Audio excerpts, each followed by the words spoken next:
Nitong mga nakaraang buwan, mula nang maging Pangulo si Presidente Duterte, pinilit ng gobyerno na makamit ang kapayapaan na matagal nang inaasam sa pagitan ng Communist Party of the Philippines, New People's Army at ang gobyerno ng Pilipinas. Matatandaan na malapit si Presidente Duterte sa mga NPA sa Mindanao. Hindi naman masama ito. Kapag Pasko o kapag may okasyon, binibisita ni dating Mayor Duterte ang mga NPA sa karatig lugar sa Davao upang makamit ang kapayapaan sa Mindanao. Mabibilang sa isang kamay ang mga pinuno sa Pilipinas na madaling lapitan ng NPA at isa na doon si dating Mayor Duterte na ngayon ay Pangulo na ng Pilipinas. Ngunit itong nakaraang linggo, tumalikod ang mga representatives ng CPP at NPA sa gobyerno ni President Duterte. Sinabi ng mga CPP-NPA na wala ng ceasefire at hindi na matutuloy ang usapang pangkapayapaan sa gobyerno ng Pilipinas at CPP-NPA. Alam niyo ba na yung tinatawag na Communist Party of the Philippines ay hindi, ulitin ko, hindi tunay na komunista. Ginagamit lang ng CPP o Communist Party of the Philippines ang salitang communist upang palabasin na komunista nga sila. Pero sa katotohanan, ang komunista ay hindi isang komunista na pinagmamalaki ni Jose Maria Sison at kanyang mga kasama. Si Joma,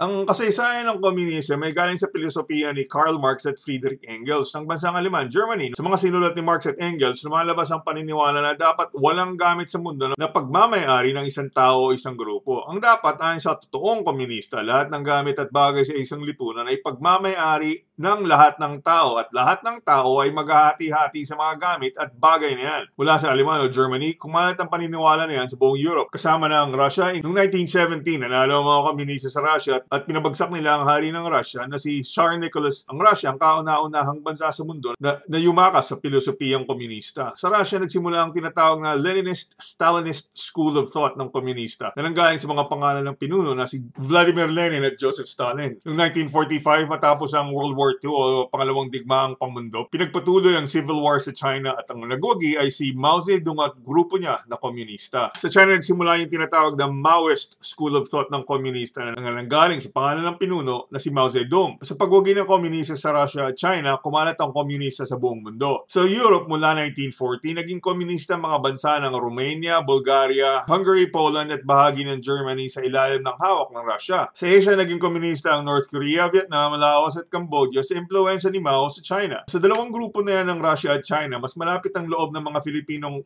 komunista kay Mao Zedong ng China na nagdala sa mga Filipino na itatag ang Communist Party of the Philippines at NPA noong 1968. Makalipas ang 4 na taon, matatandaan na bumisita si President Nixon sa China noong February 1972. Makalipas ang 7 buwan, tinatag ni President Marcos ang martial law noong September 1972 upang matigil ang mga komunista sa Pilipinas. Itong pagtatag ni Ferdinand Marcos ng martial law ay takda na tinanggap ng China na kakalabanin ni Marcos ang mga komunista sa Pilipinas. Dahil mula noon, hindi na nakatanggap ng armas, barilo o ano pang kagamitang pandigma ng mga CPP-NPA sa Pilipinas. Kaya nung bumisita ng 1975 si President Marcos sa China upang makausap at makaharap si Mao Zedong. May isang mahalagang nakamit sa pagbisita ni Marcos sa China. May tinatawag na recognition sa international law. Recognition ang pagkilala sa isang bansa o grupo upang maging bansa ito o gobyerno ng isang bansa. Halimbawa, nung tinatag ang kasarinlan ng Pilipinas noong 1946, tinanggap ang Pilipinas at kinilala sa United Nations bilang isang malayang bansa. Mula nang bumisita si President Marcos sa China, nakuha ang isang pangako mula sa China na kailanman hindi bibigyan ng recognition o pagkilala ang grupo ng komunista sa Pilipinas sa ilalim ng CPP-NPA. Hindi rin makalapit ang CPP-NPA sa Russia at mga komunista doon, kaya walang nagawa ang CPP-NPA sa Pilipinas. Fast forward tayo sa 2016 kung saan hawak ni President Duterte ang gobyerno ng Pilipinas at inalok niya ng kapayapaan ng CPP-NPA.